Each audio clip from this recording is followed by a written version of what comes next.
You must die in next 48 hours. If you get a Darwin award, you will be reincarnated. How will you die? Bungee jump with normal rope. Or with a bunch of rubber bands strung together. Have done this with Barbie dolls. None of them died when I threw them from the barn loft. Imagining a bunch of Barbie dolls strung together instead. Creepy. Well, I think some of the Barbies are still in the barn. Maybe I will try this. They can join the Ken dolls my brother filled with fireworks and exploded. I break into the zoo and try to play pull the tail with the lions. To be honest, pin the tail on the donkey could be pretty fatal. If not, upgrade to pin the tail on the Clydesdale, which is the added benefit of rhyme. LOL, this is my favorite one here. I last around 3 seconds when I pull my cat's tail and use it like a leash. Happens regularly in Indian zoos. But being animals of culture, they often ignore the humans that do so. Like my neighbor almost did. Standing on my roof, cleaning off the leaves with a power washer while wearing Crocs. Edit. Sorry, his roof. He must have been a really big fan of slip and slides. Edit. Fresh asphalt shingles are actually super grippy, but yeah, I wouldn't do that either. Ladder and or dry weather, assuming the roof is relatively flat for me. Edit. The above is true of fresh asphalt shingles, but is not true of old asphalt shingles. Over the years, whatever binds the grit on top to the underlying shingle wears off, leaving a slippery surface, not a grippy one. Rabid raccoon beauty pageant. I will die by mauling, as I attempt to put Princess Scabies von Garbage Tooth into some culturally inaccurate Lederhosen for the talent portion. Princess Scabies von Garbage Tooth is the Disney princess the world deserves. Fucking 8/10. Hal. Speaking from experience, when the 3-year-old looks with her round blue eyes and asks you to put the Christmas costume on the cat, you do it. I didn't need all that blood anyways. I fixed it for you. The blood never bothered me anyway. Edit. Thank you for the silver. Trying to lick a passing train. For your sake, I hope someone gets it on video. There would be. Trains have a camera on the front if you get a Ferromex engine. It has cameras on side of engine face towards the cars. It'd be like getting your Magic Mountain photo. Posthumously. I was thinking. If you get it just right, you could probably lick the train from the side and survive. I wasn't thinking stupid enough to just stand in front of the train. Commit toaster bath, but have a plate and some butter nearby to make it look like I genuinely wanted to eat toast. I'll bring the avocado. Whoa, Richie Mac rich millennial here with their fancy suicide. If it's going to be your last meal, then you may as well go all out. Yeah, put some Nutella on that death toast. Or lemon curd or something fancy. Trying to do what Mr. Fredrickson did in Up. Imagine this. 4,000 balloons, oops, wrapped around your neck, floating corpse through the sky. What a way to go. With that whimsical tune playing in the background. The song that plays after Ellie's death and he is cleaning his house. I want to give this thread an award, but I'm poor. Going for a job interview and part way through take a sip of water from the glass they provide for you. It goes down the wrong pipe, but instead of suffering the embarrassment of coughing and sputtering in front of the people who will be deciding your employment, you double down and chug the whole glass down the wrong pipe. You then try to carry on the interview, but can't. A few incoherent minutes later, your corpse is lying across the interview table, drowned, your dignity intact. Looks like someone already got reincarnated and is now telling their story cause this shit's way too specific. Or oddly specific. Just because something is specific doesn't make it real. Like Scientology. I live in the 9th floor. Suddenly, I noticed my windows need cleaning. Outside cleaning.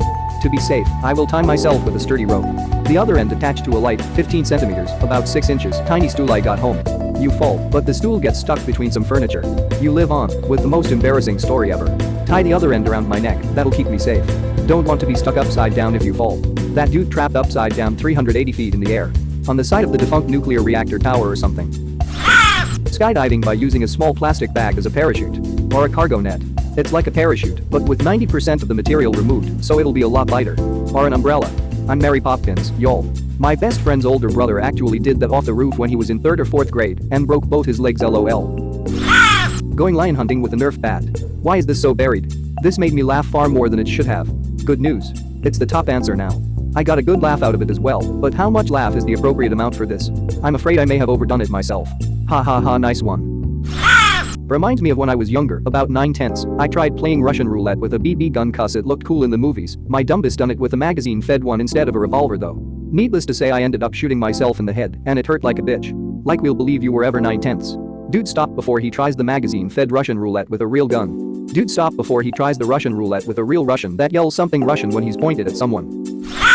Russian roulette with a magazine-fed pistol.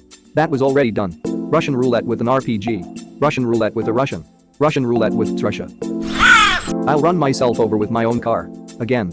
But this time I'll try for my head. This actually happened to a neighbor of mine growing up. No idea how, but her driveway was sloped.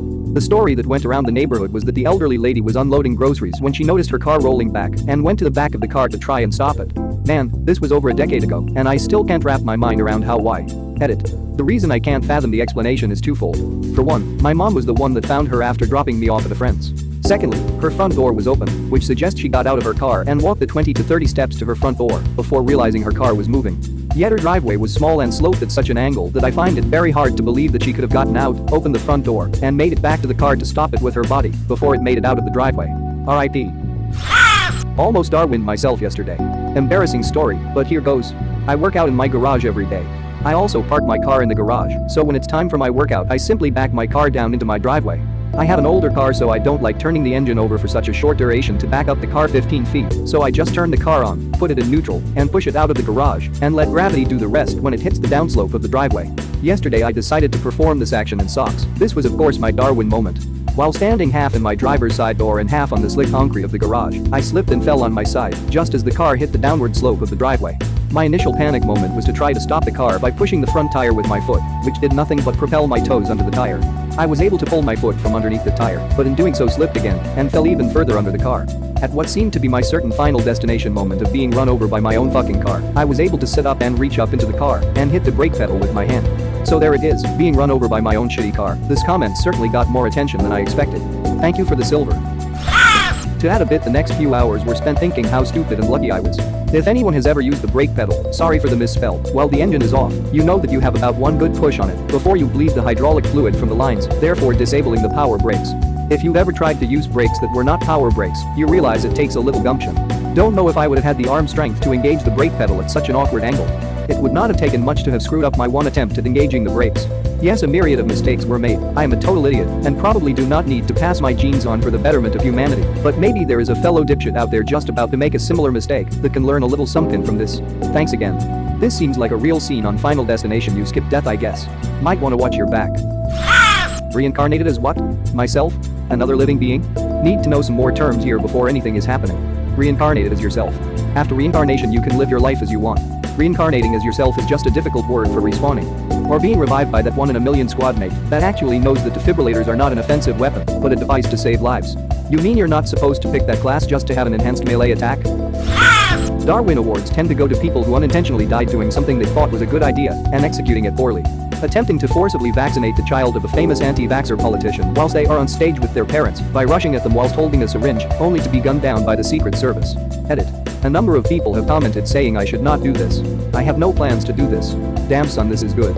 Where you find this? Empire mixed-ups. Darwin Awards go to people as thanks for removing themselves from the gene pool. They don't have to be dead, they only have to lose their ability to pass on their genes in a moment of stupidity. Unintentional death seems to be easier to arrange than unintentional infertility. Yeah? Tell that to the absolute myriad of dudes enshrined there for trying to stick it in something no one in their right mind would think was smart humping material. Getting your dick taken out of commission like that is so mundane on that website, it is practically unoriginal. I'd livestream myself running from a wild tiger.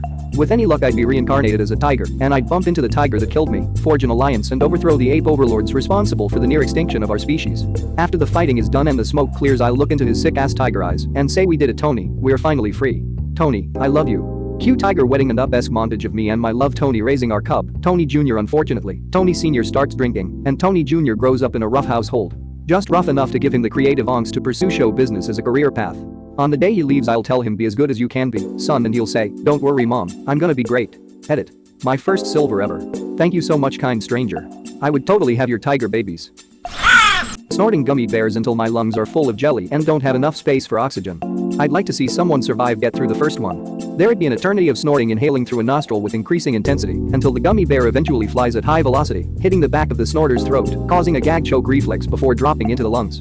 That would be followed either by vomiting or eyes streaming air, grasping, choking and coughing, as various reflexes compete to save the snorter's life. Chances of survival are high, even if vomit gets into the lungs, so no award. Chances of extreme embarrassment? Also high.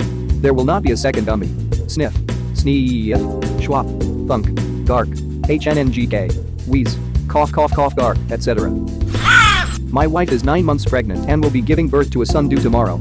I'm just reading through these laughing my ass off thinking one of you is going to become my new child. So it's nice to meet you guys. It's me, your future dad.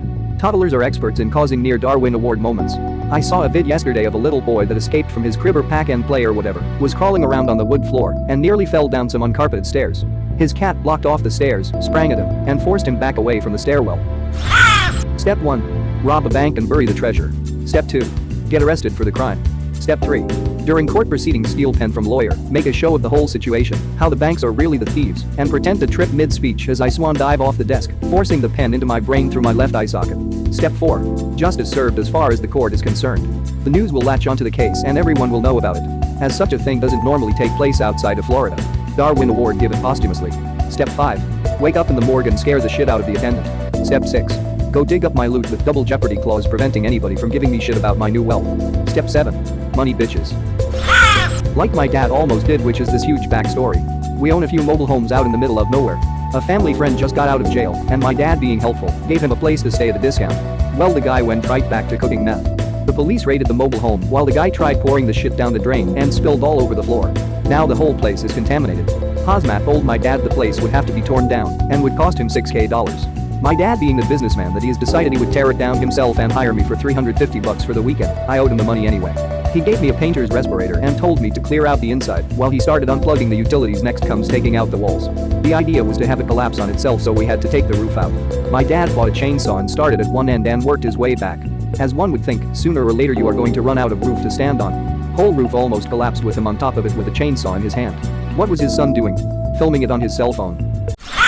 Thank you very much for watching. Don't forget to subscribe and like this video. Tell me what you dislike or love about this video, so please comment below and hit the bell icon so you're notified anytime a new video is released.